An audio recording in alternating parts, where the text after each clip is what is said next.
Pagbasa mula sa aklat ni Propeta Isaias.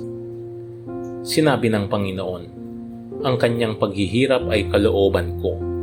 Inihandog niya ang sarili upang sa pamamagitan noon ay magkaroon ng kapatawaran. Dahil dito'y mabubuhay siya ng matagal, makikita ang lahing susunod sa kanya, at sa pamamagitan niya'y maisasagawa ang aking panukala. Pagkatapos ng pagdurusa, lalasap siya ng ligaya. Malalaman niyang hindi nawalan ng kabuluhan ang kanyang pagtitiis.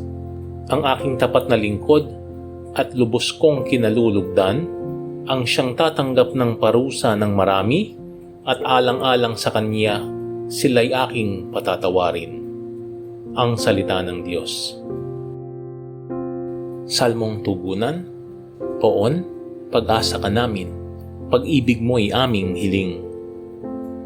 Panginooy tapat sa kanyang salita at maaasahan ang kanyang ginawa. Minamahal niya ang gawang matapat, ang pag-ibig niya sa mundo'y laganap. Poon, pag-asa ka namin, pag-ibig mo'y aming hiling. Ang may takot sa Diyos at nagtitiwala sa kanyang pag-ibig ay kinakalinga. Hindi bayaang siya ay mamatay, kahit magtaguptom, sila'y binubuhay. Poon, pag-asa ka namin, pag-ibig mo'y aming hiling. Ang ating pag-asa'y nasa Panginoon. Siya ang sanggalan natin at katulong. Ipagkaloob mo na aming makamit, o poon ang iyong wagas na pag-ibig. Hiyamang ang pag-asa'y sa iyo nasa salig. Poon, pag-asa ka namin, pag-ibig mo'y aming hiling. Pagbasa mula sa sulat sa mga Hebreo. Mga kapatid, magpakatatag tayo sa ating pananampalataya. Yamang mayroon tayong dakilang saserdote na pumasok sa kalangitan sa harapan ng Diyos. Walang iba kundi si Jesus na anak ng Diyos. Ang dakilang saserdote nating ito ay nakauunawa sa ating mga kahinaan sapagkat sa lahat ng paraan ay tinukso siyang tulad natin, ngunit hindi nagkasala. Kaya't huwag na tayong mag-atubiling lumapit sa trono ng mahabaging Diyos at do'y kakamtan natin ang habag at kalinga sa panahong kailangan natin ito. Ang salita ng Diyos.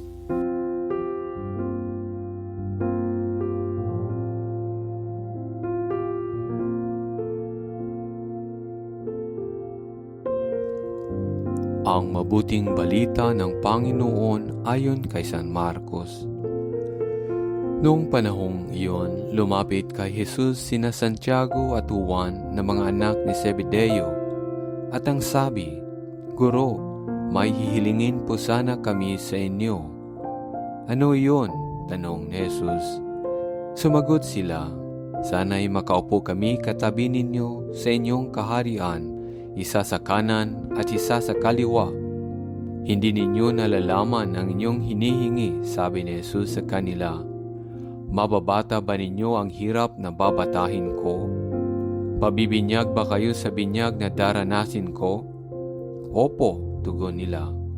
Sinabi ni Jesus, "Ang hirap na babatahin ko'y babatahin nga ninyo, at kayo'y bibinyagan sa binyag na daranasin ko. Ngunit wala sa akin ang pagpapasya kung sino ang mauupo sa aking kanan at sa aking kaliwa. Ang mga luklukang sinasabi ninyo'y para sa mga pinaghandaan." Nang marinig ito ng 10 alagad, nagalit sila sa magkapatid. Kaya't pinalapit sila ni Jesus at sinabi, "Alam ninyo na ang mga itinuturing na pinuno ng mga hintil ay siyang pinapanginoon, at ang mga dinadakila ay siyang nasusunod. Ngunit hindi ganyan ang dapat umiral sa inyo. Sa halip, ang sinuman sa inyo na ibig maging dakila ay dapat maging lingkod, at sinumang ibig maging pinuno ay dapat maging alipin ng lahat. Sapagkat ang anak ng tao ay naparito hindi upang paglingkuran, kundi upang maglingkod at ibigay ang kanyang buhay sa ikatutubos ng marami. Ang mabuting balita ng Panginoon. Pinupuri ka namin, Panginoong Hesukristo.